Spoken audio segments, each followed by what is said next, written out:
В Ингушетии сегодня двойной праздник – День национального флага и четверть века со дня образования республики. За 25 лет построены десятки школ, детских садов, современная больница, большой перинатальный центр. К празднику в Назране распахнул свои двери первый специализированный зал дзюдо. Ну а главное торжество, конечно, в столице Ингушетии Магасе.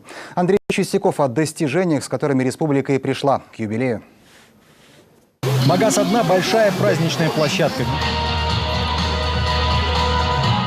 Сегодня Ингушетии 25. Сказав на референдуме в 90-е «да» и республике быть, ее народ не обсуждает выбора. Напротив, каждый день, засучив рукава, растит скот, убирает урожай и создает современные заводы. О Карбулакской промышленной площадке, где льют металл и производят современные пластиковые изделия, уже давно знают за пределами республики. Для всех есть работа, ничему нет предела.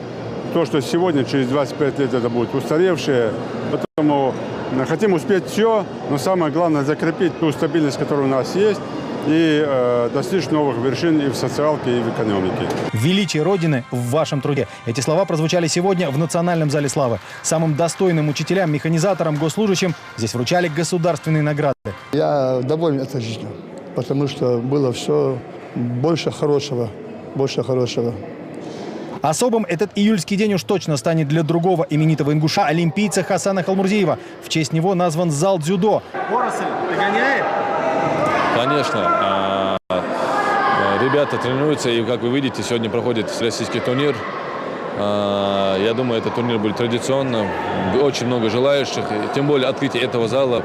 И так после Олимпиады у нас было уровень поднялся дзюдо, и много детей очень. Новую жизнь народу небольшой республики помогает создавать федеральная целевая программа. Строятся школы и детские сады. Совпадение или нет, но перинатальный центр открыли в аккурат к юбилею Ингушетии. Теперь младенцы с первых минут жизни в надежных руках врачей и всех современных приборов, операционных и реанимаций, что есть в арсенале российской медицины. Наш центр оснащен по последнему слову медицины.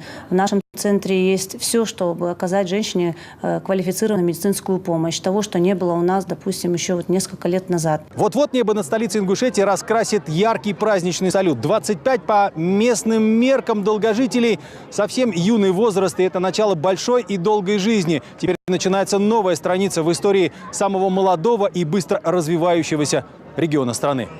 Андрей Чистяков, Евгений Радаев, Сергей Притулин и Алексей Силкин. Вести из Магаса, Ингушетия.